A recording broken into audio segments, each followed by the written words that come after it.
Drive 615. Let's go for a drive.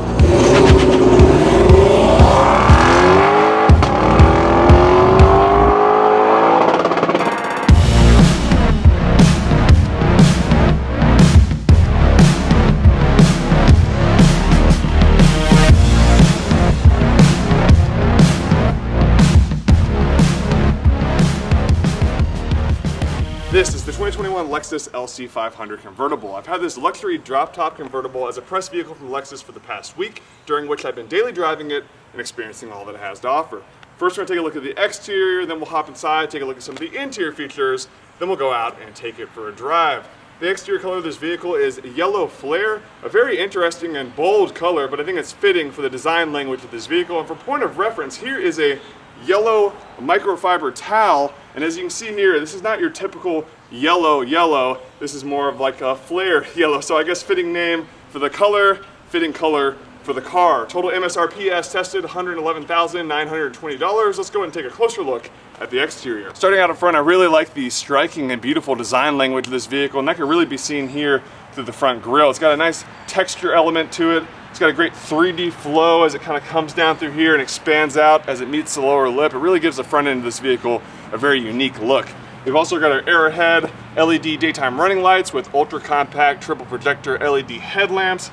And I really like how these daytime running lights extend out and give you a nice break between the paint. Really ties in the front of this vehicle really well. So let's go ahead and take a look at the side. Up front, we've got 21-inch forged aluminum alloy wheels. 21s in the rear, those are two-tone. That's a $2,650 option for those. As we work our way down the side of the vehicle, we've got a bit of functionality, venting through here. And the profile of this vehicle is very unique. It's very front-end heavy and then kind of tapers off as you get to the rear of the vehicle. So speaking of the rear, let's go ahead and hop around and take a look back there. So back at the rear, that bold design language continues. You can see here through the rear tail lamp. On top of that, it's got a nice 3D element. Again, everything in this vehicle really flows together well. We do have the active sports exhaust, so let's go ahead and take a listen to that.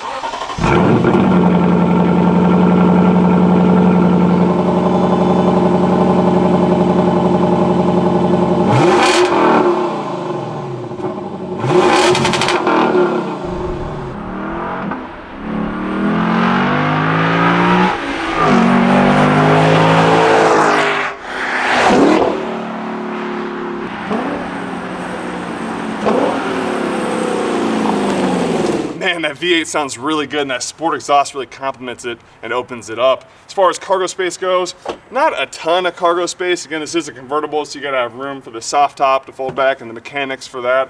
But you could definitely use it as a daily driver, store some stuff back there, or go on a short weekend trip. But I wouldn't plan to have a whole bunch of suitcases and travel heavy. As far as shutting it, no automatic soft close. Do have a handle here though, and you gotta kind of simultaneously get your hand out there. Let's go and take a quick look at the door handles, and then we'll hop inside.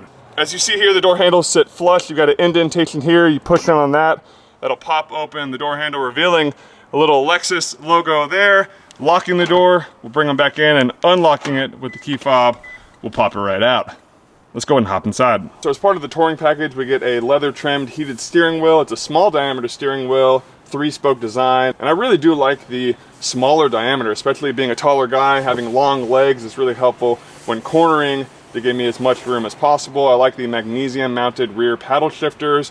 Really thin design that kind of goes in hand with the smaller diameter. So you got, easy to work with through here. You can open up the trunk here, heads up display, gas cap. Over here is kind of like some handlebars, but these are stationary. You can turn off traction control. You got snow mode, and you can change between the different modes over here. Sport, Sport Plus, Normal, Custom, Comfort, and Eco. And again, these are stationary. You'll just turn the knob to change between those. Interesting feature here, the door handle. It's got a great feel to it, but it's kind of sharp at the end of it. This kind of extends out right here. And if you were to hit that, it's very pointy and very sharp. But the design language and overall flow throughout this vehicle is really interesting. Everything kind of seamlessly ties in nicely. We've got one of our 13 Mark Levinson speakers there as part of the audio system. I like the pedals down through here. They got a nice design to them overall. Let's go ahead and hop over here and take a look in the center console. Gonna give you guys a quick look around of the interior. Absolutely gorgeous front seats. Such intricacy and detail on those. And you got the climate concierge with the upper body heating. as part of the touring package, and also it's going to give you embossed headrest with the Lexus logo. Now I prefer to have this logo on the front side personally, but nevertheless you're still going to get that nice detail, some more detail to the front on the inside of this analog clock. When I start the vehicle up here, you'll see that this is kind of a continuation of the startup, in my opinion. Ooh, V8 fires to life, and you're gonna kind of get some like galaxy dust. Yeah, there you go. So that kind of flows out, and I really do like that little touch through there. Climate controls through here. You got your CD slot there, a cup holder right here, so you pop that and that'll automatically open. That flows down into some hard buttons and keys that will control this screen up here. It is not touch screen. First instinct would be to touch it. It's pretty far away actually, so I'm actually driving in my driving position. I can barely reach it. I'd have to really kind of reach up, but it's not touch screen. You'll use this trackpad here, which is very similar to that of a laptop. That's how you can control the different screens. Obviously you've got your audio, phone, navigation, you know, typical things through here. Another interesting feature, this is a little hidden compartment, and that's how you're going to control the top. So that pops up in there, open and lower the top, and then the rear windows. And that is not automatic. You actually have to manually pull that up. And then here is going to be something interesting too. So you push in here and slide back, and it reveals almost not like a, I wouldn't say it's a cup holder because it's not necessarily round, but you could store some items in there. And then you'll pull back right there, and that'll open up the center console, revealing some USB connectivity, an auxiliary port, and a 12-volt outlet. Another interesting thing through here is going to be the gear selector. Takes a little getting used to, not gonna lie. Here's the gear pattern of it, and then you'll pop it over, and this remains fully stationary, kind of like a joystick. So if you want to go into neutral, you'd slide over. If you want to go into drive, you slide over and down. If you wanted to go over into manual, you got to kind of, there you go, pop it over and then back over into drive. So it's not the easiest to use at first. It takes a little getting used to, but once you get the hang of it, you should have no issue. So that is the interior. Let me show you this too. Here is the glove compartment, and at first glance it doesn't seem that big, but it's actually really deep and goes pretty far back in there, so you do get some good storage through there, and it automatically opens, but it does not automatically retract, so you gotta push that back up.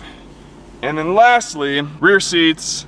This is a convertible. You do get 4 seats, but you know, if your front seat is back pretty far on the first layer, you're not going to get too much room in the back for the passengers. So that's the interior. Let's go ahead and take it out for a drive. Behind the wheel and on the road in the 2021 Lexus LC500 Convertible, what are we working with underneath the hood? That is a 5-liter V8 engine producing 471 horsepower, 398 pound-foot of torque, and that is paired to a 10-speed sport direct shift automatic transmission that you can control via the paddle shifters on the steering wheel or by popping it over into manual mode. I'm gonna do some accelerations with the top up, then I'll pop the top down, let you guys hear it that way. We are in snow mode, Sport Plus on the drive mode. I'm gonna pop it down into D2. Ooh, crispy downshifts.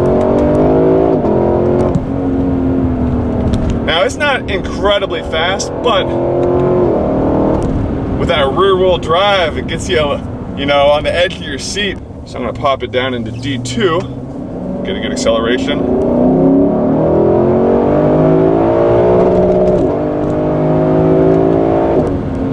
Wow. So I stole that little red line move from the Straight Pipes. Shout out to Jacob and Yuri. And they took that from Savage Geese. Red line's a 7,000, and there's a little bit of a light pink between 7,000 and like 7,300, and then it goes full red line to be on that.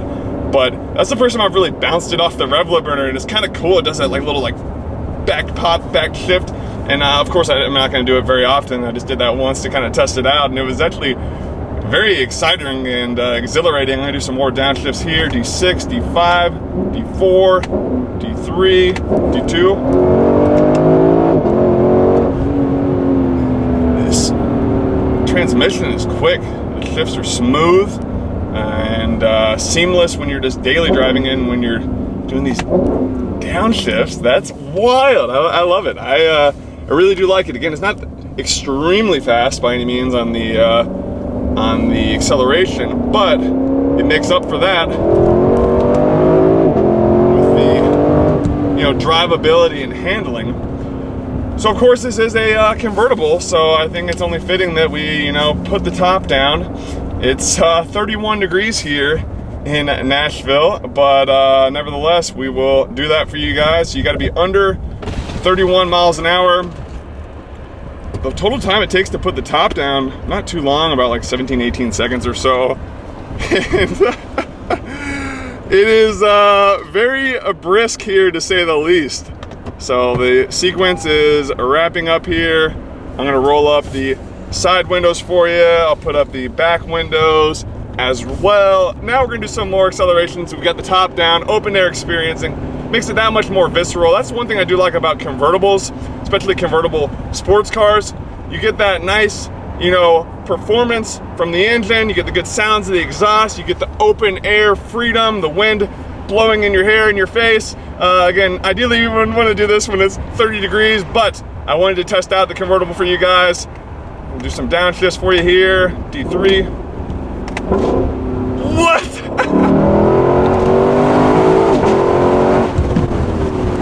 Oh, this has to be, this is up there. This is gonna be high up on the list of my favorite downshifts in a vehicle, because it's just, it's got that like Lexus luxury, but it's got that muscle car sound and feel to it. So we come around here, out the roundabout, got a little bit of a drift.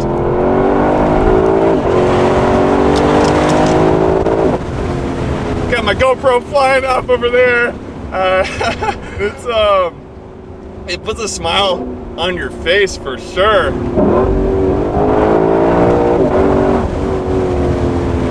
Oh man. Too fun. And again, it's a 10-speed transmission. There's no way I could blast through all 10 gears. I'm never making it past, you know, D4 when I'm doing these little pulls, because by the time you get, you know, 10 gears in, you're going like, you know, way too fast above the speed limit. So I'm gonna kind of keep it in that sweet spot of, you know, D2, D3, D4 maybe. The comfortability, as far as that goes, you know, I'm a tall guy. I'm 6'5" tall. And I like that you know, my head's not sticking out. I have a Thunderbird that I drive as my daily driver, and when I drive it with the top down, my head's like, you know, hanging out the top. But with the way that the, you know, the height of this windshield and the overall feel of it, how high the windows are, I feel very encapsulated and very safe. Also keeps me nice and warm. Got my heated seat on, heated steering wheel on, got the heated portion of the back part, so I'm staying warm and kind of my own little bubble over here. I am addicted to these downshifts. I tell you what, again, I think the biggest thing I like is the fact that this convertible, you feel comfortable in it. Now I am getting some wind noise. You do have a windscreen that you can put up in the back. I chose to leave that off, but you got a little bit of a back blast back there to help cut down on some of the overall wind noise. All right, so different outfit, different day, different weather scenario for sure. It's a beautiful day here in Brentwood, cruising around with the top down. I got the windscreen up in the back now. That has substantially cut down on the wind noise. What you hear right now is just the road noise from where all the snow is defrosting here on the road. But I mean, it's virtually no wind noise now, and there wasn't much to begin with, but this really allows me to hone in on the, you know, experience of driving it and listening to that V8 roar from that sports exhaust. Now we've got a tunnel coming up here, and as soon as this light turns green, we're gonna go through and we should get some pretty good, here we go, echoes of this beastly V8. Oh my gosh. It sounds like an F1 race car. It's crazy. I'm having a blast, and it seems like everyone else is enjoying it as well. That's one thing I always like to talk about in my reviews, is the attention that you get, and this is a popular car. I mean, it's a pretty day. Everyone's been kind of cooped up at home with the weather here. Now it's finally a pretty day for everyone to get out, and people are noticing it. I mean, people are actually giving me thumbs up, complimenting it. Hey man, I like your car, and looking out. I mean, it obviously is a bright colored car with this flare yellow, so it's naturally gonna draw your eye to it. But I really think people just like this car in general. My only point of contention with that is that maybe I don't give people enough credit, but I really don't think that the average person would think that this is $111,000. You know, they say, you see it and might realize, hey, you got a nice car, but you know, they might not tie that high of an MSRP or that high of a price tag to the vehicle. I mean, I'm a car guy myself, and I didn't even realize that it was this expensive. So I think that's something just to consider when you're thinking of a car at this price point, which you can get for the money. But all in all, I mean, people definitely like it, and I think really appreciate it as well. So I do hope you guys enjoyed this video review of the LC500 Convertible. If you did, be sure to leave a like. If you have any questions, comments, or concerns, leave them down in the comment section below. If you have not yet subscribed, go ahead and subscribe, and we'll see you guys in the next video. I'm gonna leave you guys with a little parting acceleration here to close out this video.